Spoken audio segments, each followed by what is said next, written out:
around 10XEngine because my Instagram following isn't really growing significantly. Most of the followers are probably spam followers who unfollow people. And a lot of the comments I get are spam comments as well. I've had a few legit interactions. A few people have DM'd me. I've gotten a few positive comments. But overall, I'm not getting a lot of organic growth from Instagram in particular. Twitter has got nothing going on. But I've got to realize and recognize that I haven't really told anybody. I've been solely relying on Instagram hashtag search, Twitter hashtag search, as if that alone will get me discovered.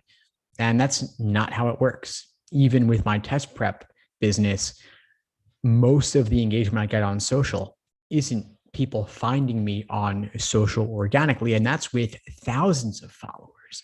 I have to recognize that I have other assets in that space that are feeding the social engagement. So I'm getting that positive reinforcement there. With 10XEngine, I've devoted relatively little effort to places like my YouTube channel. I don't even have a website yet that could point people to the social channels. So there isn't yet anything that is kickstarting the engine.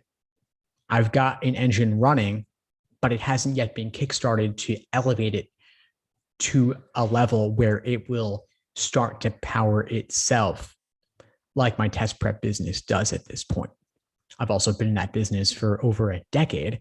10XEngine, I'm new to this business, I'm new to this niche, and I haven't executed on most of the things that made the test prep business successful. I have not devoted effort to copywritten headlines on YouTube. I still don't have a website, don't have an email list. I haven't done the things that can really help me get organic discovery. I haven't done much with partnerships yet. My plan going forward is to leverage one partnership into another with key players in the space. I did that with my test prep business. I've barely started to do that with 10XEngine though.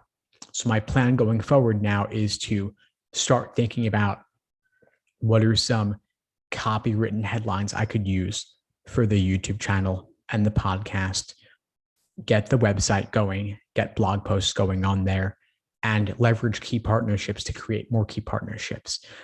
I'm already starting to release this week a few of the interviews and discussions I've been having for 10XEngine. So I'll have some longer form content on the YouTube channel that is not solo content. I will also make all of those into podcast episodes. And I'm going to think about some listicle appealing headlines that may help me get some traction on YouTube, where I will devote specific effort to longer form solo content that I expect will get some engagement similar to how it did with the test prep.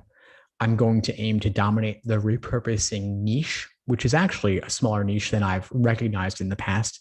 Plus, I will start to create content that relates to different elements of repurposing, like how to turn your blog posts into a book, how to turn your book into blog posts, how to turn your audiobook into podcast episodes, and things like that. So every medium, how to remix it or repurpose it into another medium or into another format.